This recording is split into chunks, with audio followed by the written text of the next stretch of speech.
আওয়ামী লীগ দল আকারে ফ্যাসিস্ট হতে পারে, আপনি তাকে হয়তো আইনত নিষিদ্ধ করতে পারেন, কিন্তু আওয়ামী লীগের করলে লোক খারাপ হয়ে গেল, তারা তো একটা দেশের জন্য তাকে বাদ দিয়ে তারা রাষ্ট্র গঠন করতে পারে। শুরুর দিকে আমি বারবার বলেছি যে আজকে বিএনপি বলি কি জামাত বলি, এবং আশা করি আজকে শফিক ভাই যদি আমার কথা শুনে, শফিকুর রহমান ভাই যদি অত্যন্ত শ্রদ্ধাভাজন ব্যক্তি, উনি যদি আমার কথা শুনেন, তিনি জানবেন যে 8ই অগাস্টের পরে তার সঙ্গে যখন দেখা হয়েছে, আমি তৎক্ষণাৎ তাকে বলেছি, শফিক ভাই আপনারা ক্ষমতার বাইরে কেন থাকেন? আজকে যদি তারেক যদি আমার কথা বলি, সে মনে রাখবে আমি বলেছি আপনারা ক্ষমতার বাইরে কেন থাকবেন, অন্তর্বর্তীকালীন সরকার তো আপনার অংশ, আমাদের বাইরে তো নয়।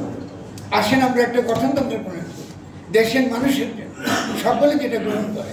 আপনারা থাকেন, যদি ভুল করে অন্তর্বর্তীকালীন সরকার, ওদেরকে আপনি হস্তক্ষেপ করেন, আপনারা গার্ডিয়ান কাউন্সিল আকারে থাকেন। আমার সেই ভিডিওগুলো এখনো আছে, এখন আপনার খুঁজে খুঁজে আমি বলেছি একটা কি রিকনসিলিয়েশন এবং রিকনসিলিয়েশন কাউন্সিল করেন। আপনার রিকনসিলিয়েশন কেন? আপনি তো আজকে আওয়ামী লীগ দল আকারে ফ্যাসিস্ট হতে পারেন, আপনি তাকে হয়তো আইনত নিষিদ্ধ করতে পারেন, কিন্তু আওয়ামী লীগের করলে লোক খারাপ হয়ে গেল, তারা তো একটা দেশের জন্য তাকে বাদ দিয়ে তারা রাষ্ট্র গঠন করতে পারেন।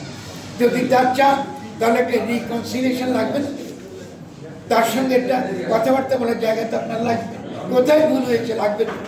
কিন্তু আমরা রিকনসিলিয়েশন এবং রিকনস্ট্রাকশন আমার বিরুদ্ধে দেখবেন বারবার বলেছি যে আবারও আমাদের কি আমাদের পরস্পরের ভুল বোঝাবুঝি নিরসন, যারা যারা ক্ষতিগ্রস্ত হয়েছে তাদের প্রতি রাষ্ট্রের দায় স্বীকার করা, আমরা কেন ভুল করেছি আত্মোপলব্ধি করা, এবং সঙ্গে সঙ্গে একটা পুনর্গঠনের সমাজকে নতুন করে গঠন করা, সমাজে যেন কেউ বাইরে না থাকে, বাইরের কোনো শত্রু যেন আমাদেরকে এসে আমাদেরকে ব্যবহার করতে না পারে, সেইটা কিন্তু আমরা আসেন একটা রিকনসিলিয়েশন এবং রিকনস্ট্রাকশন আশা করি। কিন্তু তারা কি আমার কথা শুনেছি? তারা কি আমাদের না শোনার পরিবর্তিতে তারা আমরা কী করেছি, আমরা বারবার আমরা সব চাপ দিয়েছে যে চাপের ফলে আমরা কোনো কিছু ইতিবাচক আমরা অর্জন করতে পারি।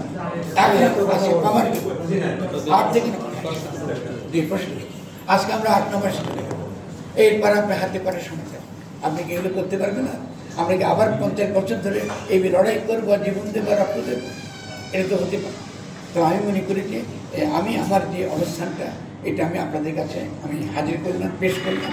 নিশ্চয়ই আপনার প্রশ্ন আছে, এবং আমি যদি ভুল করি আপনারা বলবেন অবশ্যই। আমি যদি পাবলিক ফিগার হয়ে থাকি তাহলে আমাকে সমালোচনার অধিকার, পূর্ণ অধিকার আপনাদের। দেশ জুড়ে তোলপাড় ওয়ালটন ফ্রিজ কিনে আপনিও হয়ে যেতে পারেন মিলেনিয়ার। কিন্তু এটাই আমি মনে করি, আমার বুদ্ধিতে, আমার জ্ঞানে আমি মনে করি এটাই ছিল আমাদের সঠিক। এখন এই পথে যদি আমরা আগাতে করতাম, আমরা নিশ্চয়ই সহজে অনেক কিছু অর্জন করতে পারতাম। তার মানে এই যে পথটা হারিয়ে ফেলছি তা না, যদি আমরা আবারও বুঝতে পারি এটা আমাদের দরকার, তাহলে নিঃসন্দেহে আবার আমাদের 50 বছর লাগবে না, আমরা দ্রুতই আবার নতুনভাবে বাংলাদেশকে গঠন করবার যে নীতি দরকার, যে আদর্শ দরকার, যে কৌশল দরকার, এটা আমরা আবিষ্কার করব।